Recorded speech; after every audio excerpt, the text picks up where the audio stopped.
अस्सलामुअलैकुम नाज़रीन, प्रोग्राम है आज मुबारक के साथ दो मौजू आज हैं जिन पर बात करेंगे। एक तो इस्लामाबाद धमाका हुआ और दूसरा मेरे चीफ ऑफ आर्मी स्टाफ के मतलब जो लोग सोशल मीडिया पे कुछ ऐसी बातें कर रहे हैं उस पर मैं बात करूँगा। सबसे पहले मैं आपको बताऊँ कि इस्लामाबाद तक ये जो दहशतगर्द पहुँच चुके हैं, पहले बन्नू धमाका फिर इस्लामाबाद धमाका, हमारी एजेंसियाँ क्या कर रही हैं, हमारी पुलिस क्या कर रही है, हमारी इंटेलिजेंस जितनी भी इदारे हैं जो भी है वो क्या कर रहे हैं। वो ये कर रही है कि वो जो हमारे आजकल के सियासतदान हैं, बड़ी बड़ी कबीना बनी हुई है पार्लियामेंट में, वफाक में, पंजाब में, दूसरे सूबों में, वो इनकी हिफाजत पे लगे हुए हैं और सारी नज़र जितनी भी एजेंसियाँ हैं उनकी अपने सियासतदानों पे है, क्योंकि उनको पता है कि ये सियासतदान जो है इनके हम गुलाम हैं और इनके लिए हमने काम करना है। ये किसी की ऑडियो बांध रही हैं, किसी की वीडियो तैयार कर रहे हैं, किसी के लिए कुछ कर रहे हैं, किसी के लिए कुछ कर रहे हैं। और दूसरी तरफ दहशतगर्द इस्लामाबाद, जी हाँ, पाकिस्तान का दारुल हुकूमत, वहाँ पे दारुल खलाफा, वहाँ पे उन्होंने हमला कर दिया। ये अब सवाल पैदा होता है कि जनाब कहाँ गए वो दावे कि जनाब हम बड़े तेज़ है, हमारी जी फलां एजेंसी जो है वो दुनिया की बेहतरीन एजेंसी है। तो ये सोचना पड़ेगा। और पाकिस्तान में आपके इल्म में है कि पिछले दिनों तुर्की में मैं बताना चाह रहा हूँ इसी तरह का एक हमला इस्तांबुल में हुआ था। मेरा 12-14 घंटों में उन्होंने सब लोगों को गिरफ्तार कर लिया था। कोई सदर ने ये नहीं कहा कि मुझे रिपोर्ट जारी करे, मुझे ये करे, मुझे वो करे, और फौरी तौर पर उनकी पुलिस हरकत में आई और उन्होंने पकड़ लिया। हमारा जो बन्नू धमाका हुआ मेरे ख्याल अभी तक उसका भी मुकम्मल तौर पर इंक्वायरी नहीं हुई। ये बताया जाता है जनाब कि रिपोर्ट तलब कर ली वज़ीर आज़म ने। वज़ीर आज़म को अपनी होश रही है, उसने सुबह किधर जाना है, शाम को किधर जाना है, क्या उसने बोलना है। वो कल क्रिश्चियन की वो थी क्या है क्रिसमस, वहाँ पे उसको ये नहीं पता था मैं आया हुआ कहाँ पे हूँ। ये सोशल मीडिया पे उसकी तकरीर चल रही है, लोग हंस रहे हैं कि जिनके लिए वो आया उनका नाम ही नहीं लिया उसने। तो ये वज़ीर आज़म बेचारा आपके सामने ही है जो जिस तरह वो काम कर रहा है और जो हालात है। ये मैंने इसलिए आपको बताया कि जब तमाम इदारे जिनकी जो जिम्मेदारी होती है उस जिम्मेदारी को छोड़ के दूसरों के पंगे में पड़ जाएं, दूसरों के स्यापों में पड़ जाएं, हर कोई अपनी जो जिम्मेदारी से भूल जाए, तो फिर दहशतगर्द इस्लामाबाद पहुंच जाएं या जहाँ मर्जी पहुंच जाए, आप कुछ भी नहीं कर सकते। बहरहाल मेरे हिसाब से तो एक इंसान को भी अगर नुकसान पहुंचा हो तो वो भी तकलीफ दी है, और इनके दावे जो हैं फिर उन पर गौर करना चाहिए कि कहीं पे कोई कमज़ोरी तो है।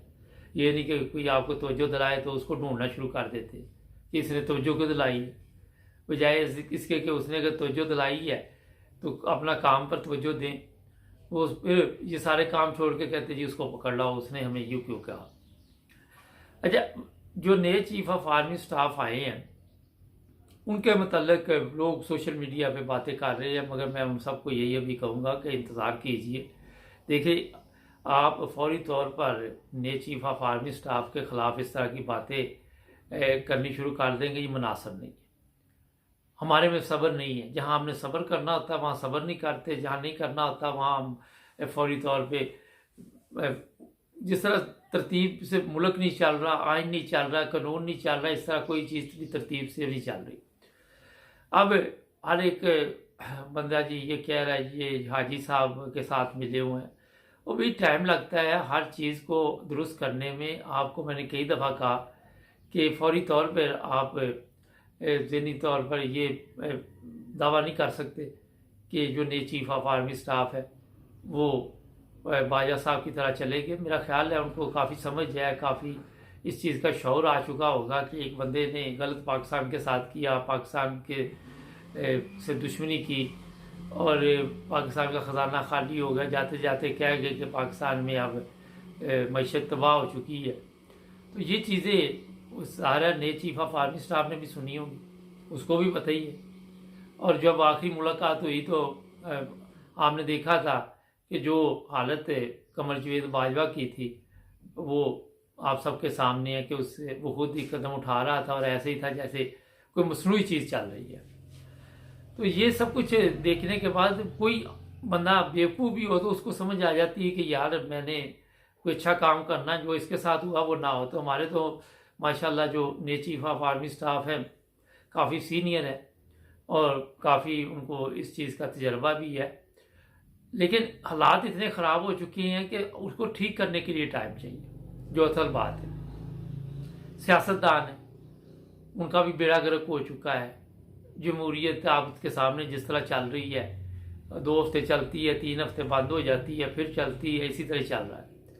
फौज में भी ज़ाहिर है बाजा साहब गए हैं तो बाजा साहब अकेले तो नहीं अरबपति होके कि मैंने कई दफ़ा आपको कहा, कईयों ने पिकनिक मनाई हुई है। अब जिन्होंने पिकनिक मनाई हुई है उनको भी दुरुस्त करना है, उनकी भी निशानदेही करनी है, उनको भी फारिग करना है, किसी ना किसी जगह पे खुडे लैन लगाना है। तो ये हर जगह पे हमारे जिस तरह सियासतदानों में माफिया है, जिस तरह आपने देखा वकुला में है, डॉक्टरों में है, पीआईए आप देख ले वहाँ पे भी है, हर जगह पे इसी तरह और भी इदारे जिसका मैं नाम नहीं लेना चाह रहा, वहाँ पे भी माफिया है हमारी, और वो बड़ी मजबूत है। एक 75 साल से वहाँ पे काम चल रहा है और जो तरबियत दी जाती है वो यही है कि किस तरह अपने सियासतदानों से लड़ना है, किस तरह हमने प्लाट लेने हैं, किस तरह हमें ज़मीनें मिलनी है। तो आहिस्ता आहिस्ता ये चीज़ें होती है ठीक, इतनी जल्दी नहीं होती। अब एक नया चीफ ऑफ आर्मी स्टाफ आता है, 3 साल का उसके पास टाइम है, अगले 3 साल उसको मिलते हैं या नहीं मिलते। उस 3 सालों में पहले उसने जो पीछे गड़बड़ हुई है उसे भी ठीक करने की कोशिश करनी, फिर आइंदा के हालात पे भी नज़र डालनी। तो फौरी तौर पर मैं हमारे इस चीज़ के ख़िलाफ़ हूँ कि हमारी फ़ौज दुनिया की बेहतरीन फ़ौज है, ये मैं मानता हूँ, मगर मैं इस चीज़ के ख़िलाफ़ हूँ कि आप कहें कि चंद दिनों में या 1 दिन में या 2 दिन में हम पाकिस्तान में तब्दीली ले आएंगे। क्योंकि अब तब्दीली तो होती है कि कोई एक चीज़ ख़राब हो, जब हर चीज़ का बेड़ा गर्क हुआ है तो फिर ये नहीं कि इदारों का अवाम का भी बेड़ा गर्क हुआ है। आप ये सोशल मीडिया पे चले जाए, वहाँ पे तरबियत का इतना मसला बना हुआ है हमारे लोगों का, चाहे वो यूरोप में रहते वहाँ पे रहते, किसी को ये समझ नहीं आती कि अगर मैं सोशल मीडिया पे आके किसी को गालियाँ दूंगा उसका फ़ायदा क्या होगा, लोग आपको पसंद नहीं करेंगे। आप समझते कि मेरी गाली निकालने से मेरी बड़ी बल्ले बल्ले हो जाएगी, ऐसा नहीं। आप कोई चीज़ भी समझदार बंदा इन चीज़ों को जो है वो फौरी तौर पर आगे कर देता है कि यार देखें अखलाकी तौर पे इस बंदे को बोलना नहीं आता, आके वहाँ पे गालियाँ लिखनी शुरू कर देनी, एक दूसरे को किसी की बात पसंद नहीं आई तो ठीक है इख्तलाफ आप करें, मगर आपको किसने हक दिया कि जनाब आप उसको आके माँ बहन की गालियाँ देनी शुरू कर दे। और फिर अफसोस ये कि ख़वातीन भी उसमें शामिल है, ऐसी चंद एक ख़वातीन भी मेरी नज़र से वहाँ से गुजरी सोशल मीडिया पे, तो दुख होता है।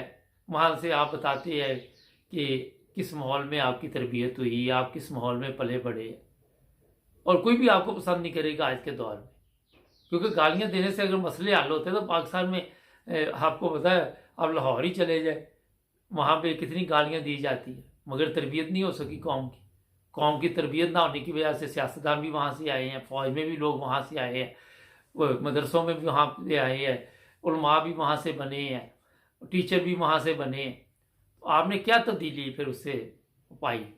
इसलिए सबसे पहली चीज़ है कि फौरी तौर पर गालियाँ देने से बेहतर है कि कोई अगर आपके पास अच्छा मशवरा है तो वो दे, अगर मशवरा नहीं है तो फिर बेहतर है खामोश रहें। ना तो इस तरह आपके कोई लोग जो है देखने वाले वो बढ़ते हैं, और ना इस तरह कोई बल्ले बल्ले होती है। फिर वहाँ पे मजाक उड़ाया जाता है, कोई इबादत कर रहा है उसका मजाक उड़ाया जाता है, कोई गरीब है उसका मजाक उड़ाया जाता है। ये सोशल मीडिया की मैं बात कर रहा हूँ, ये हमारी खलाकियात है। मुझे इतनी तकलीफ होती है, अब गरीब को पूछे किस तरह उसका खाना पूरा होता है, किस तरह फिर कोई इबादत कर रहा है, नमाज पढ़ रहा है, उसके आप मजाक उड़ाया जाता है। भी इबादत कर रहा है जिस तरह भी कर रहा है उसको करने दे, कई फिर इबादत करते मजाक करते हैं सोशल मीडिया पे अपनी बल्ले बल्ले कराने। तो ये सब चीज़ें हमने सीखी हैं जो आज हम अपने अंदर की जो बुराई है वो बाहर लेके आते हैं। कोई अच्छी बात है तो उसको लेके आए, उन लोगों को बताएं जिससे फ़ायदा हो। आप क्या समझते हैं ये सब चीज़ें देख के, गालियाँ देख के हमारी जो नस्ल है आने वाली, वो आपको किस नज़र से देखती होगी? तो ये चंद चीज़ें थी। शाम को हालात हाज़रा में आपको मज़ीद बताएंगे पाकिस्तान के हालात किस तरह जा रहे हैं। जुड़े रहे हमारे साथ, हमारे चैनल को सब्सक्राइब करें।